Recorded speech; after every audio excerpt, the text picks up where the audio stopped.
ഹിജാബ് ഇസ്ലാമിലെ നിർബന്ധിത മതാചാരത്തിന്റെ ഭാഗമല്ലെന്ന് ചൂണ്ടിക്കാട്ടി യൂണിഫോമിനൊപ്പം ധരിക്കാനാകില്ലെന്ന അലഹബാദ് ഹൈക്കോടതിയുടെ വിധിക്കെതിരെ എഐഎംഐഎം മൗലവി അസ്റുദ്ദീന് ഉവൈസി.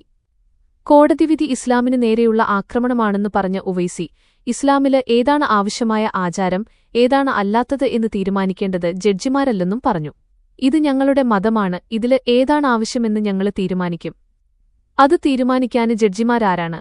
ഇത് ഞങ്ങളുടെ മതത്തിനു നേരെയുള്ള ആക്രമണമാണ് ഉവൈസി വ്യക്തമാക്കി. സ്കൂളില് യൂണിഫോമിനൊപ്പം ശിരോവസ്ത്രം ധരിക്കാൻ അനുവദിക്കണമെന്ന +1 വിദ്യാർത്ഥിനിയുടെ ഹർജി തള്ളിക്കൊണ്ടായിരുന്നു അലഹാബാദ് ഹൈക്കോടതിയുടെ പരാമർശം. ശിരോവസ്ത്രം ഇസ്ലാമില് നിർബന്ധിത മതാചാരമല്ലെന്നു കോടതി അഭിപ്രായപ്പെട്ടു. പ്രയാഗ്രാജിലെ സ്വകാര്യ സ്കൂളിന്റെ യൂണിഫോം നയം അംഗീകരിച്ചാണു ജസ്റ്റിസുമാരായ ജെ മുനീര്, ഇന്ദ്രജിത് ശുക്ല എന്നിവരുടെ ബെഞ്ചിന്റെ ഉത്തരവ്.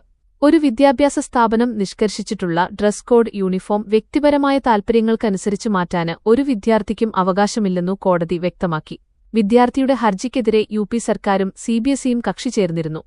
21 ലക്ഷത്തോളം സന്തുഷ്ടരായ ഉപഭോക്താക്കളും 2 ലക്ഷത്തോളം തിമിര ശസ്ത്രക്രിയകളും പൂർത്തിയാക്കിയ മലബാറിലെ ഏക കണ്ണാശുപത്രി Al Salama high hospital, hospital road, Perinthalmanna.